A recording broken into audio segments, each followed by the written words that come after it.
સુનિલ કુમાર વિજયવર્ગીય, લોકપાલ, આણંદ જિલ્લો।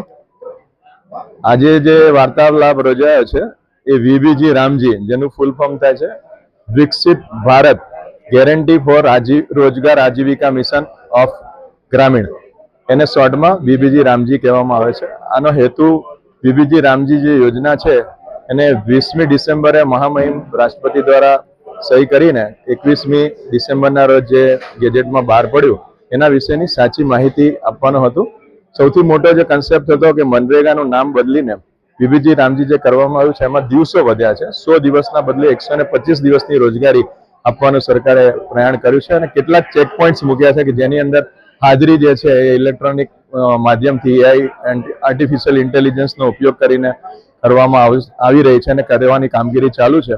એ બધી અમુક જે નાની બાબતો હતા કે જેની અંદર કોઈ પણ જાતના ગેરરીતિના, અનિયમિતતાના કે ઓછું વેતનના કે નિયમિત વેતન ન મળે એવા સંજોગોમાં કંટ્રોલ કરી શકાય એ રીતની આ પદ્ધતિ વીબીજી રામજીનો જે બિલ લોકસભા રાજ્યસભામાંથી પસાર થઈને કાયદો બન્યો છે એના સંદર્ભમાં પત્રકારોને માહિતી આપવાનો અને જન સુધી આ માહિતી પહોંચાડવાનો ઉદ્દેશ્ય હતો।